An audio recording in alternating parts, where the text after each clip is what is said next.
শ্ৰীমতী নিহাৰিকা সোণোৱাল। মই আমগুৰি মধ্য ইংৰাজী বিদ্যালয়ৰ ৮ম শ্ৰেণীৰ ছাত্ৰী। আজি মই ৰাভা দিৱসৰ উপলক্ষে এটি কবিতা আবৃত্তি কৰিবলৈ ওলাইছোঁ। কবিতাটিৰ শিৰোনাম হেৰ বিপ্লৱী বিদ্ৰোহী বীৰ, কবি কলাগুৰু বিষ্ণুপ্ৰসাদ ৰাভা। হেৰ বিপ্লৱী বিদ্ৰোহী বীৰ, তুল তোৰ অৱনত হীৰ, অতদিন কিয় তই আছিলি সুসুপ্ত পৰপদানত, নিৰ্যাতিত নিপীড়িত দলিত পতিত।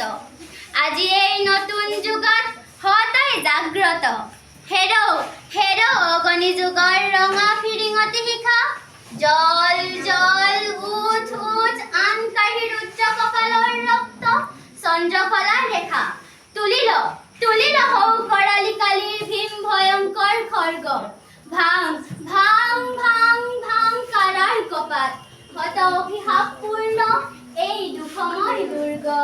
এই ৰাম নয়নাভিৰাম কৃষক জনক সুতা, গোসানী লক্ষ্মী সীতা, তোৰ অভিষ্টিতা তোৰ শকতিত সুৰক্ষিতা। ধন্যবাদ।